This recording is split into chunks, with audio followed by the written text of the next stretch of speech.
go. All right, so we welcome in on the Harbor One hotline, Lou Merloni, and I'm sure you've dealt with this before, Lou. Yeah. Today, Christian is on one of his days of change. The idea has come to him to want to blow up your Open. Wow.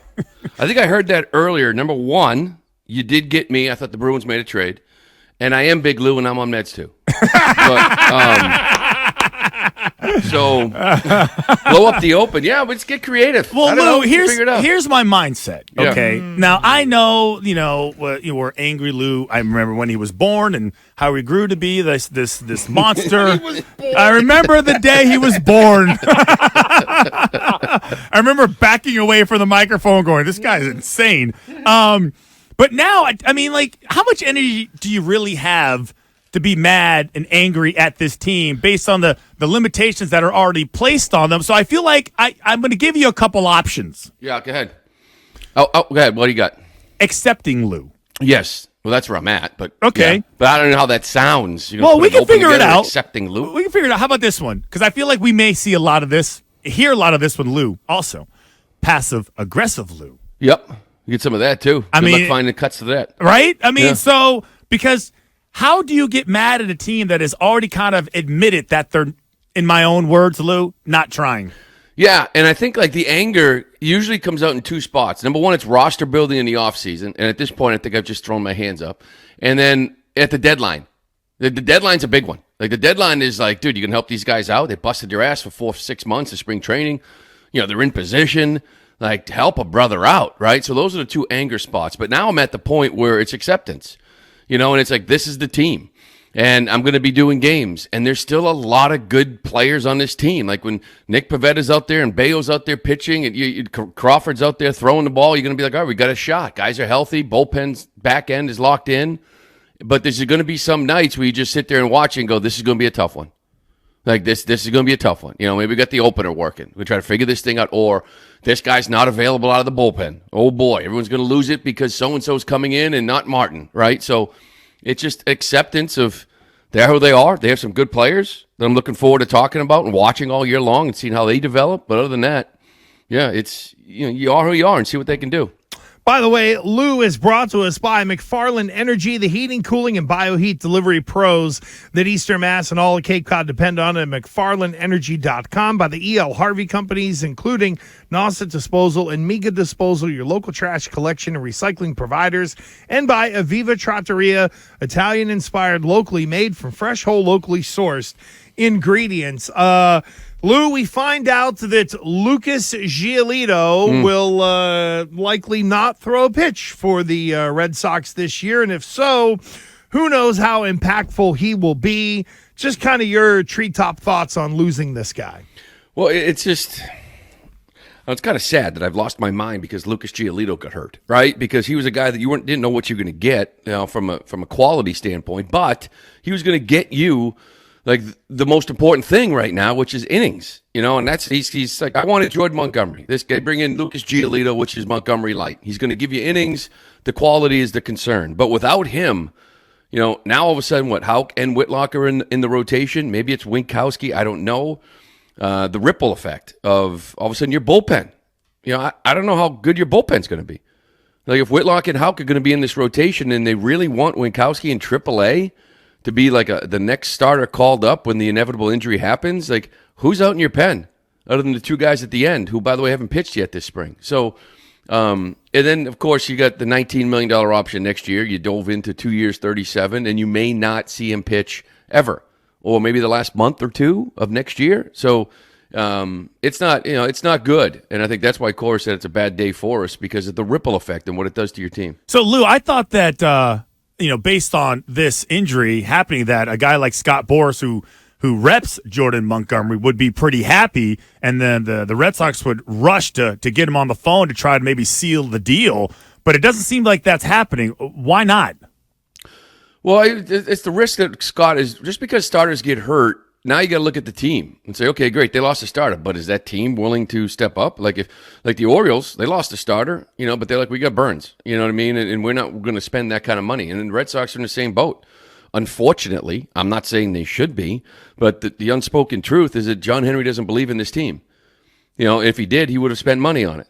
And he just, they don't. And when they do feel like they're ready to win, they will spend money again. I don't know when that's going to be, but if they didn't believe in this team with Giolito and this staff and bringing in Montgomery to really solidify it and make your bullpen fantastic, I don't really think he believes in it now, after losing that guy. So Boris can be happy about all these guys going down, but it's got to be the right team. Like if the Dodgers lost a starter or if the Braves lost a starter, you might get those guys diving in.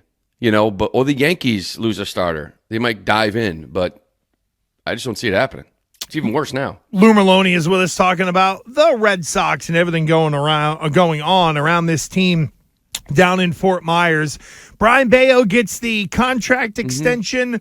Two things. Number one, what is, in your mind, the ceiling on Bayo? And if this thing kicks in right away, then I guess technically from a CPT or tax threshold standpoint, he will cost more now, but will also cost the same later. So there's benefits, I guess, all the way around, right?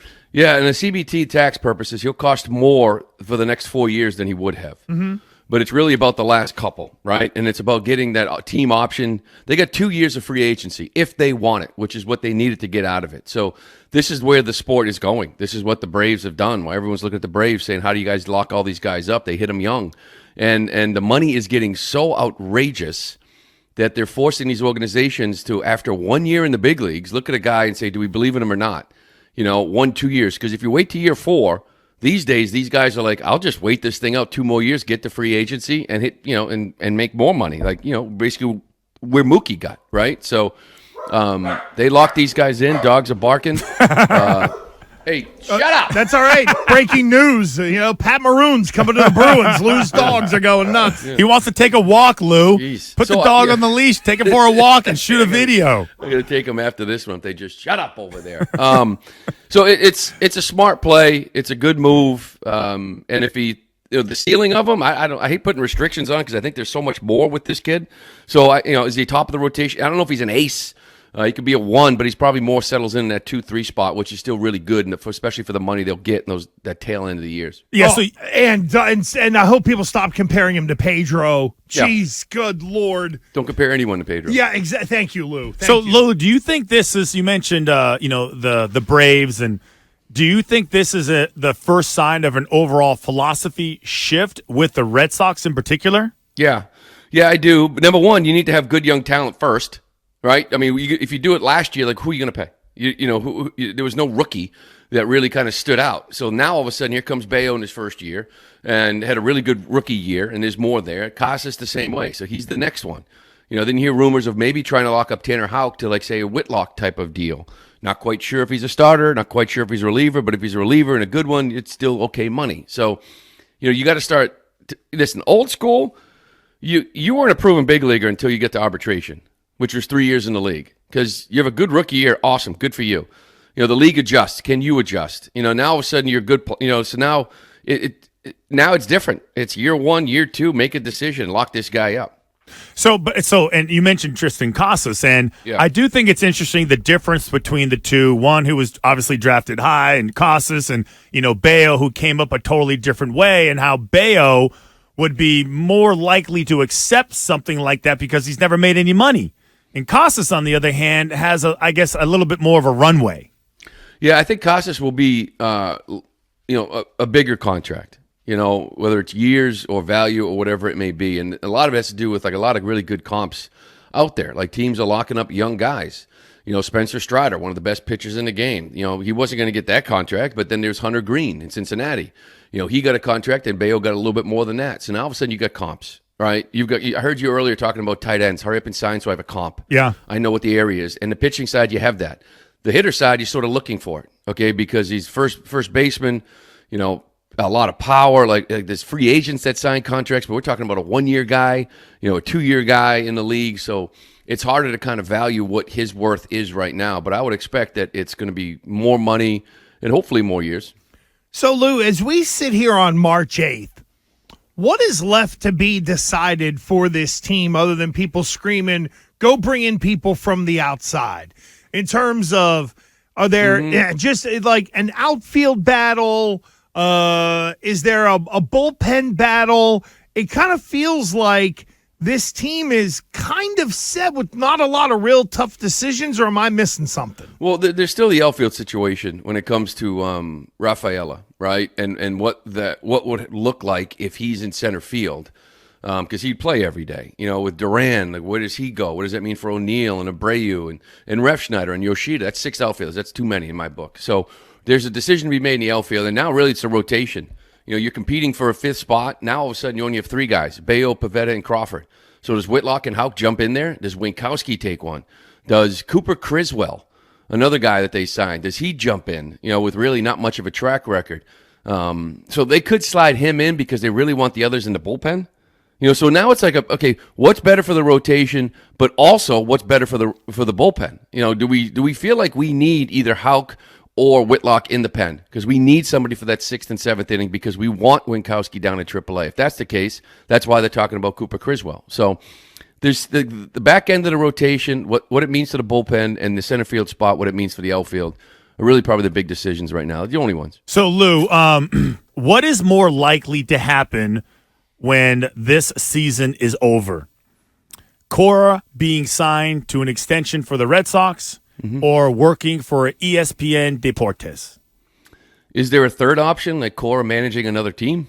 Usually I don't like people adding to my more likely. Yeah, that's right. You control freak. One of those but in sure. particular, in no particular order. Hold on. Let me throw one because I made this joke to Fourier the other day. Aaron Boone is on some thin ice in New York. I wonder if Cora could be a fit there. Yeah, well, there's another team, too, and that's the Dodgers. Like, how many, Yankees and Dodgers, those two teams disappoint. Those two managers have whether it's right or wrong, been discussed at the ends of years with, disappointing seasons. So I think there's a better chance that he's there in one of those two spots than, say, on ESPN.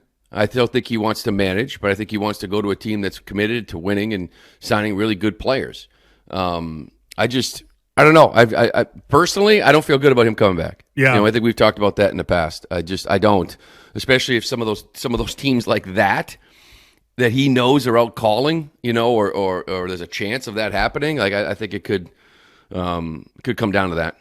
And then finally, where's Waldo? What's the kind of roadmap for Lou here with the rest of spring training? Well, I'm at the Casa right now till about Thursday or Wednesday. I fly out. Thursday I fly out.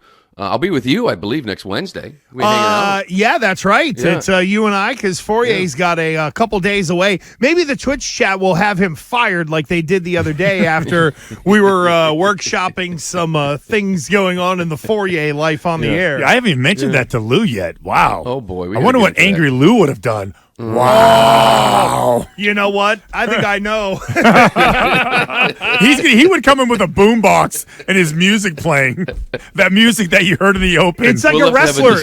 Yeah. It's like a wrestler with their entrance. Yeah. By God Almighty, it's Merloni. Yeah. Yeah. Mine would be colors. I like it. So I'm just hanging right now for now. But, I go back and I do like 4 games on NESN and like 4 on WEEI, and then I go right to Texas, Seattle, Oakland, all radio there. But actually, next Saturday's that breakout prospect game that we're doing on NESN. I saw that. I'm actually really looking forward to that, seeing a lot of these kids from both teams out there. Okay. We'll touch on that next week with our guy, Lou Merloni, with us on the Harbor One Hotline. Thank you, Lou. Appreciate all right, boys. you. Later. Have a great weekend. All right, brother. There we go. There goes Good stuff Lou. by Lou. Wow.